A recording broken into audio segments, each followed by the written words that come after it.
ओम शांति। आज 12 दिसंबर 2024 के महावाक्यों में प्यारे बाप दादा ने कहा, मीठे बच्चे, यह है पढ़ाई जो बाप पढ़ाते हैं। इसमें अथाह कमाई है, इसलिए पढ़ाई अच्छी रीति पढ़ते रहो। लिंक कभी न टूटे। प्रश्न है, जो विनाश काले विपरीत बुद्धि हैं, उन्हें तुम्हारी किस बात पर हंसी आती है? उत्तर है, तुम जब कहते हो अभी विनाश काल नजदीक है तो उन्हें हंसी आती है। तुम जानते हो बाप यहाँ बैठे तो नहीं रहेंगे। बाप की ड्यूटी है पावन बनाना। जब पावन बन जाएंगे तो यह पुरानी दुनिया विनाश होंगी, नई आएगी। यह लड़ाई है विनाश के लिए। तुम देवता बनते हो तो इस कलयुगी छीछी सृष्टि पर आ नहीं सकते। तो बाबा ने आज हमें बताया कि संसार वाले क्यों हंसते हैं। तो ये बात सही है। जब हम विनाश की बात करते हैं तो सभी हंसते हैं। जब स्कूल की आत्मा होती है उसको तो तीर लगता है, वो आ जाता है, मान लेता है। और बाकी का संसार हंसता रहता है। एक दिन वो आएगा जब हम हंसेंगे और वो देखेंगे। ओम शांति।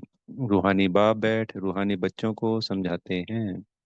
बच्चे समझते हैं हम बहुत बेसमझ बन गए थे। माया रावण ने बेसमझ बना दिया था। यह भी बच्चे समझते हैं कि बाप को जरूर आना ही है, जबकि नई सृष्टि स्थापन होनी है। त्रिमूर्ति का चित्र भी है। तो त्रिमूर्ति के चित्र से बाबा ने समझाया हमको, ब्रह्मा द्वारा स्थापना, विष्णु द्वारा पालना और शंकर द्वारा विनाश। क्योंकि करण करावन हार तो बाप है ना। तो शिव बाबा ही ब्रह्मा, विष्णु और शंकर की रचना करते हैं। तो इन्हीं के द्वारा ये कार्य बाबा करवाते हैं, विनाश नहीं करवाते। ये ऐसा नहीं कि कोई बाबा यूँ डायरेक्शन देते हैं विनाश हो जाए, वो ऑटोमेटिकली होता है। शंकर जी तो तपस्वी रूप है। उस तपस्या से सतो प्रधानता की ज्वाला प्रकट होती है, योग अग्नि प्रकट होती है, जिसमें संसार की तमो प्रधानता समाप्त हो जाती है। तो उसको विनाश का नाम दे दिया कि शंकर के द्वारा विनाश। तो ऐसा कोई भी कारण नहीं बनता है, ऑटोमेटिकली अपने आप होता है। एक ही है जो करता है और कराता है। पहले किसका नाम आएगा? जो करता है, फिर जिस द्वारा कराते हैं। करण करावनहार कहा जाता है ना। ब्रह्मा द्वारा नई दुनिया की स्थापना कराते हैं। यह भी बच्चे जानते हैं। हमारी जो नई दुनिया है, जो हम स्थापन कर रहे हैं, इसका नाम ही है देवी देवताओं की दुनिया। सतयुग में ही देवी देवता होते हैं। किसी और को देवी देवता नहीं कहा जाता। वहाँ मनुष्य होते नहीं। है ही एक देवी देवता धर्म, दूसरा कोई धर्म ही नहीं। अभी तुम बच्चे स्मृति में आए हो कि बरोबर हम देवी देवता थे। निशानियां भी हैं, इस्लामी, बौद्धी, क्रिश्चियन आदि सबकी अपनी अपनी निशानी है। हमारा जब राज्य था तो और कोई नहीं था। अभी फिर और सभी धर्म हैं। हमारा देवता धर्म है नहीं। गीता में अक्षर बड़े अच्छे अच्छे हैं, परंतु कोई समझ नहीं सकते। बाप कहते हैं विनाश काले विपरीत बुद्धि और विनाश काले प्रीत बुद्धि। विनाश तो इस समय ही होना है। बाप आते भी हैं संगम युग पर, जबकि चेंज होती है। बाप तुमको बाप तुम बच्चों को बदले में सब कुछ नया देते हैं। वह सोनार भी है, धोबी भी है, बड़ा व्यापारी भी है। बिरला ही कोई बाप से व्यापार करे। इस व्यापार में तो अथाह फायदा है। तो कितने व्यापारी बनते हैं? 33 करोड़। 33 करोड़ में भी जो बेस्ट व्यापारी होते हैं, नंबर वन व्यापारी हैं 8, सेकंड नंबर के 100, थर्ड नंबर के 16,000, फोर्थ नंबर के 9 लाख, फिफ्थ नंबर के 2 करोड़, सिक्स नंबर के 31 करोड़।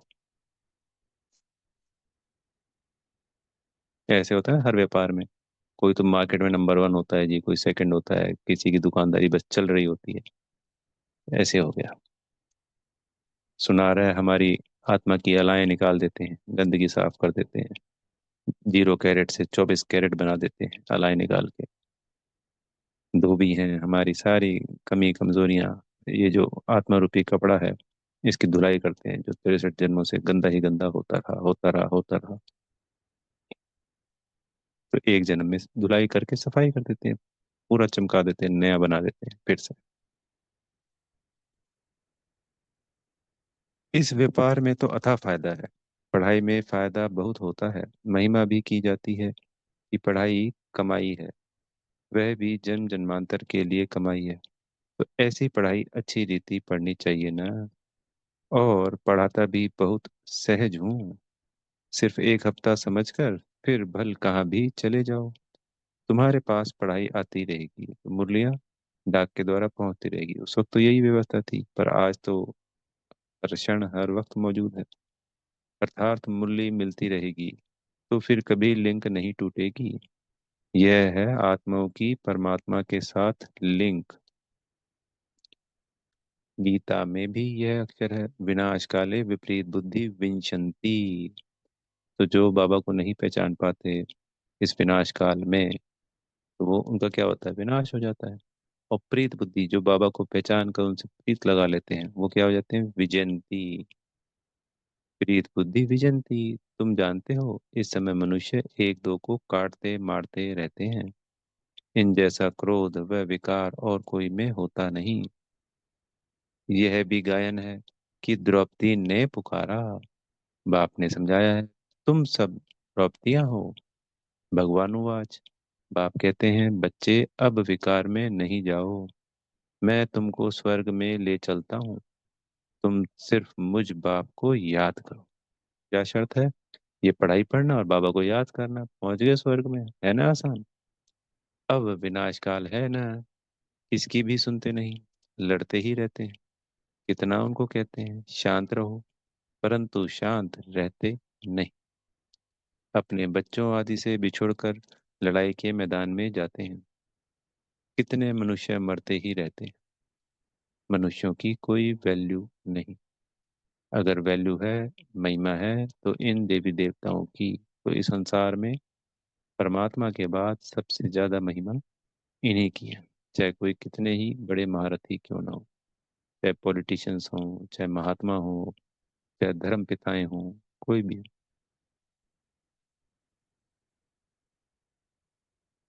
अभी तुम यह बनने का पुरुषार्थ कर रहे हो।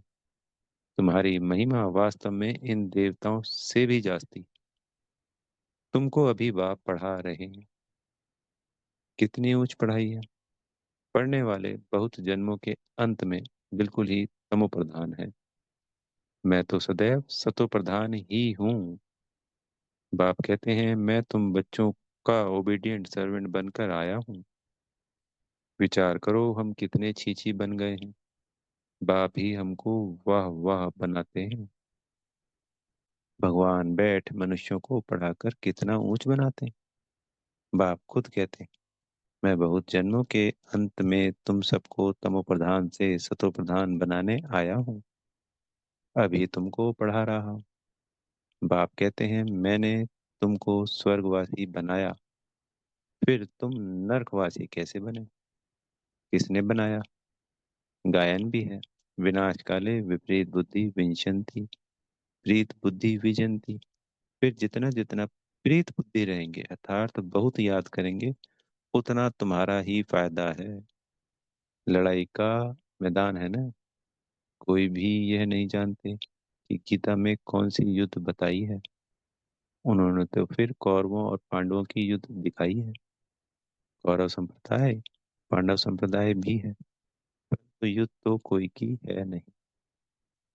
तो हमारी पांडव कौन है, जो शिव बाबा को पहचान लेते हैं, हम सभी पांडव हो गए। और संसार के बाकी की आत्माएं कौरव, तो हमारी तो युद्ध होती ही नहीं है। पांडव उनको कहा जाता है जो बाप को जानते हैं, बाप से प्रीत बुद्धि है। कौरव उनको कहा जाता है जो बाप से विपरीत बुद्धि है। अक्षर तो बहुत अच्छे अच्छे समझने लायक है। अभी है संगम युग। तुम बच्चे जानते हो नई दुनिया की स्थापना हो रही है। बुद्धि से काम लेना है। अभी दुनिया कितनी बड़ी है। सतयुग में कितने थोड़े मनुष्य होंगे। छोटा झाड़ होगा ना, वह झाड़ फिर बड़ा होता है। मनुष्य सृष्टि रूपी यह उल्टा झाड़ कैसे है, यह भी कोई समझते नहीं है। इनको कल्प वृक्ष कहा जाता है। वृक्ष का नॉलेज भी चाहिए ना। और वृक्षों का नॉलेज तो बहुत बहुत इजी है, झट बता देंगे। इस वृक्ष का नॉलेज भी ऐसा इजी है, परंतु यह है ह्यूमन वृक्ष। मनुष्यों को अपने वृक्ष का पता ही नहीं पड़ता। कहते भी हैं गॉड इज क्रिएटर, तो जरूर चैतन्य है ना। बाप सत्य है, चैतन्य है, ज्ञान का सागर है।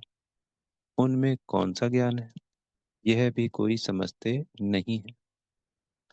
बाप ही बीज रूप चैतन्य है, उनसे ही सारी रचना होती। तो बाप बैठ समझाते हैं मनुष्यों को अपने झाड़ का पता नहीं, और झाड़ों को तो अच्छी रीति जानते हैं। झाड़ का बीज अगर चैतन्य होता तो बतलाता न, परंतु वह तो है जड़। तो अब तुम बच्चे ही रचता और रचना के राज को जानते हो। यह सत्य है, चैतन्य है, ज्ञान का सागर है। चैतन्य में तो बातचीत कर सकते हैं ना। मनुष्यों का तन सबसे ऊंच अमूल्य गाया गया है।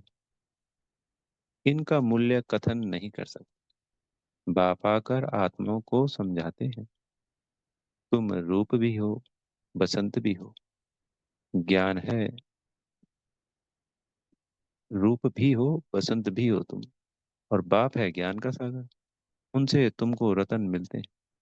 यह ज्ञान रतन है।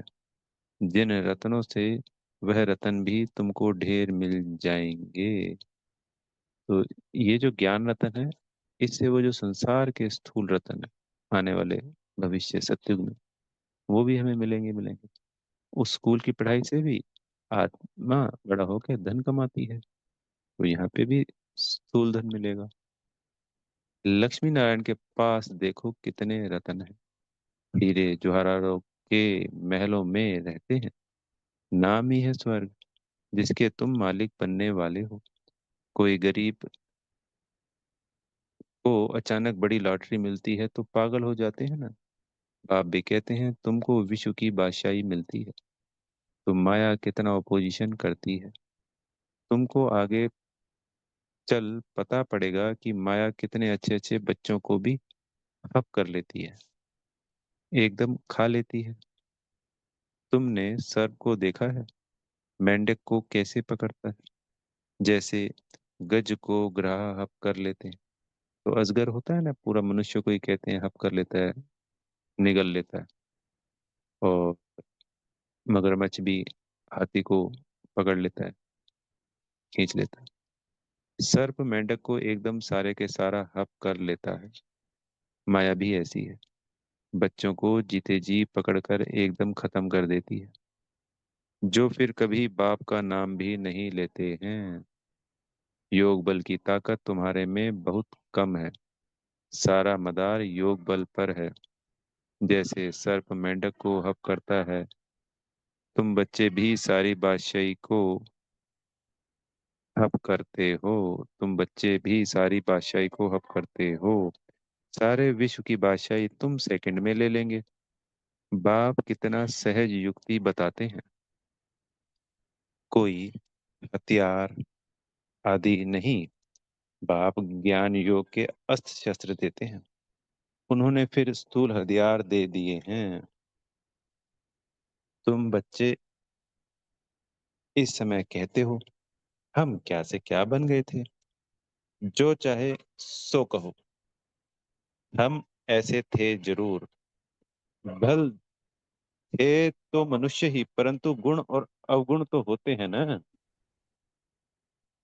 देवताओं में दैवी गुण हैं, इसलिए उन्हों की महिमा गाते हैं। आप सर्वगुण संपन्न, सोलह कला संपूर्ण, संपूर्ण निर्विकारी, और हम निर्गुण हाने में कोई गुण नहीं।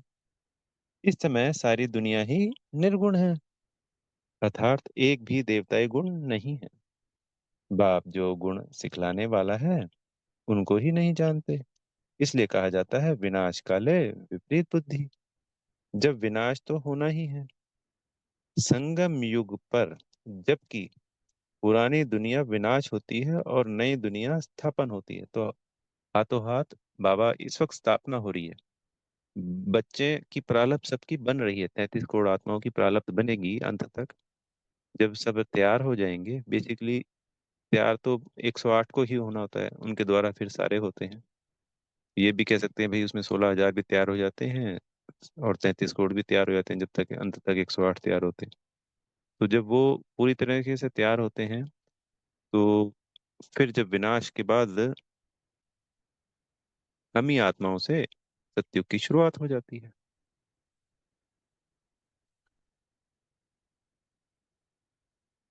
जबकि पुरानी दुनिया विनाश होती है और नई दुनिया स्थापन होती है। इस इनको कहा जाता है विनाश का। यह है अंतिम विनाश, फिर आधा कल्प कोई लड़ाई आदि होती ही नहीं। मनुष्यों को पता भी मनुष्यों को कुछ भी पता नहीं है। विनाश काले विपरीत बुद्धि है, तो जरूर पुरानी दुनिया का विनाश होगा ना। इस पुरानी दुनिया में कितनी आपदाएं हैं, मरते ही रहते हैं। बाप इस समय की हालत बतलाते हैं। फर्क तो बहुत है ना। आज भारत का यह हाल है, कल भारत क्या होगा। आज यह है, कल तुम कहाँ होगे। तुम जानते हो पहले नई दुनिया कितनी छोटी थी। वहां तो महलों में कितने हीरे जवाहरात आदि होते हैं। भक्ति मार्ग में भी तुम्हारा मंदिर कोई कम थोड़ी ही होता है। सिर्फ कोई एक सोमनाथ का मंदिर थोड़ी ही होगा। एक कोई बनाएगा तो उनको देखकर और भी बनाएंगे। एक सोमनाथ मंदिर से ही कितना लूटा है। फिर बैठ अपना यादगार बनाया है, तो दीवारों में पत्थर आदि लगाते हैं। इन पत्थरों की वैल्यू क्या होगी। इतने छोटे से हीरे का भी कितना दाम। बाबा जोहरी था, एक रत्ती का हीरा होता था 90 रुपया रत्ती। अभी तो उसकी कीमत हजारों रुपया है, मिलते भी नहीं। बहुत वैल्यू बढ़ गई है। इस समय विलायत आदि तरफ धन बहुत है, परंतु सत्युग के आगे यह कुछ भी नहीं। अब बाप कहते हैं विनाश काले विपरीत बुद्धि है। तुम कहते हो विनाश समीप है, तो मनुष्य हंसते हैं। बाप कहते हैं मैं कितना समय बैठा रहूंगा, मुझे कोई यहाँ मजा आता है क्या। मैं तो ना सुखी ना दुखी होता हूँ। मेरे ऊपर ड्यूटी है पावन बनाने की। तुम यह थे, अब यह बन गए हो, फिर तुमको ऐसा ऊंच बनाता हूँ। तुम जानते हो हम फिर वह बनने वाले हैं। तो क्या बनने वाले हैं, देवी देवता। अब तुमको यह समझ आई है। हम इस देवी घराने के भांति थे, राजाई थी, फिर ऐसे अपनी राजाई गवाई, फिर और आने लगे। अब यह चक्र पूरा होता है। अभी तुम समझते हो लाखों वर्ष की तो बात ही नहीं है। यह लड़ाई है ही विनाश की। उस तरफ तो बहुत आराम से मरेंगे, क्योंकि जब विनाश में बम फटेगा, परमाणु बम, तो हाथों हाथ ही, मतलब 1 सेकंड से कम समय में मृत्यु हो जाएगी, तो सहज हो गया। कोई तकलीफ नहीं होगी, हॉस्पिटल आदि भी नहीं होंगे। कौन बेड सेवा करेंगे और रोएंगे, वहां तो यह रस्म ही नहीं। उन्हों की मौत सहज होती है, यहाँ तो दुखी होकर मरते हैं। क्योंकि तुमने सुख बहुत उठाया है, तो दुख भी तुमको देखना है। खून की नदियां यहाँ ही बहेंगी। वह समझते हैं यह लड़ाई फिर शांत हो जाएगी, परंतु शांत तो होनी नहीं है। मिरुआ मौत मलुक का शिकार, तुम देवता बनते हो, फिर कलयुगी छीछी सृष्टि पर तो तुम आ नहीं सकते। गीता में भी है, भगवान उवाच, विनाश भी देखो, स्थापना देखो। साक्षात्कार हुआ ना। यह साक्षात्कार सब अंत में होंगे।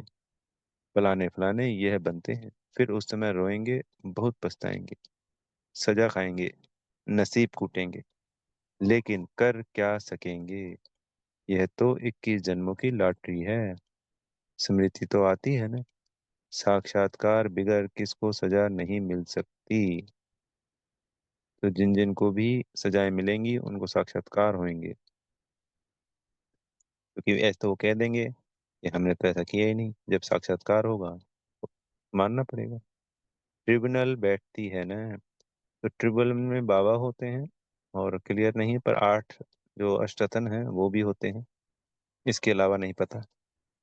अच्छा, मीठे मीठे सिकी लदे बच्चों प्रति माता पिता बाप दादा का याद प्यार और गुड मॉर्निंग। रूहानी बाप की रूहानी बच्चों को नमस्ते। हम रूहानी बच्चों, प्यारे मीठे रूहानी बाप दादाजी को याद प्यार गुड मॉर्निंग और नमस्ते।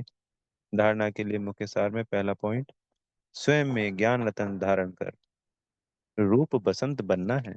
ज्ञान रत्नों से विश्व की बादशाही की लॉटरी लेनी। दूसरा पॉइंट, इस विनाश काल में बाप से प्रीत रख एक की ही याद में रहना है। ऐसा कोई कर्म नहीं करना है जो अंत समय में पछताना पड़े या नसीब फूटना पड़े। तो अभी हमें समय बचा हुआ है थोड़ा। दिल से प्रारब्ध पूरी की पूरी लेनी है, यानी पूरा पुरुषार्थ करना है, बाबा की श्रीमत को पूरा धारण करना है। अलबेला नहीं बनना है, आलस्य नहीं बनना है कि कल कर लेंगे या हो जाएगा, नुकसान हो जाएगा। सतगुरु जी से वरदान मिल रहा है, सदा स्नेही बन उड़ती कला का वरदान प्राप्त करने वाले निश्चित विजयी निश्चिंत भव। स्नेही बच्चों को बाप दादा द्वारा उड़ती कला का वरदान मिल जाता है। उड़ती कला द्वारा सेकंड में बाप दादा के पास पहुंच जाओ तो कैसे भी स्वरूप में आई हुई माया आपको छू नहीं सकेगी। परमात्म छत्र छाया के अंदर माया की छाया भी नहीं आ सकती। स्नेह मेहनत को मनोरंजन में परिवर्तन कर देता है। जो प्रेम है, तो कोई भी मेहनत है उसको मनोरंजन खेल खेल में परिवर्तन कर देता है। स्नेह हर कर्म में निश्चित विजय स्थिति का अनुभव कराता है। स्नेही बच्चे हर समय निश्चिंत रहते हैं। तो हमें क्या बनना है, बाबा के स्नेह में डूबे रहना है, लव में लीन रहना है। तो सदा विजय भी निश्चित है और सदा निश्चिंत भी है। स्लोगन है, नथिंग न्यू की स्मृति से सदा अचल रहो तो खुशी में नाचते रहेंगे। जो हो रहा है ड्रामा में, कुछ भी नया नहीं, सब पुराना हो रहा है। जब भी कुछ घटना घट जाए तो ये अपने आप को, दिल को समझानी देनी है, nothing knew nothing knew nothing new. ये सब ड्रामा में नूंद है। तो फिर स्थिति हिलती नहीं, खराब नहीं होती, हमेशा अचल अडोल रहते हैं। अच्छा, ओम शांति। बेहद का धन्यवाद मेरे प्यारे मीठे बाप दादाजी का, आप सब आत्मा भाइयों का, और आप सबको बेहद की दिल से शुभकामनाएं। ओम शांति।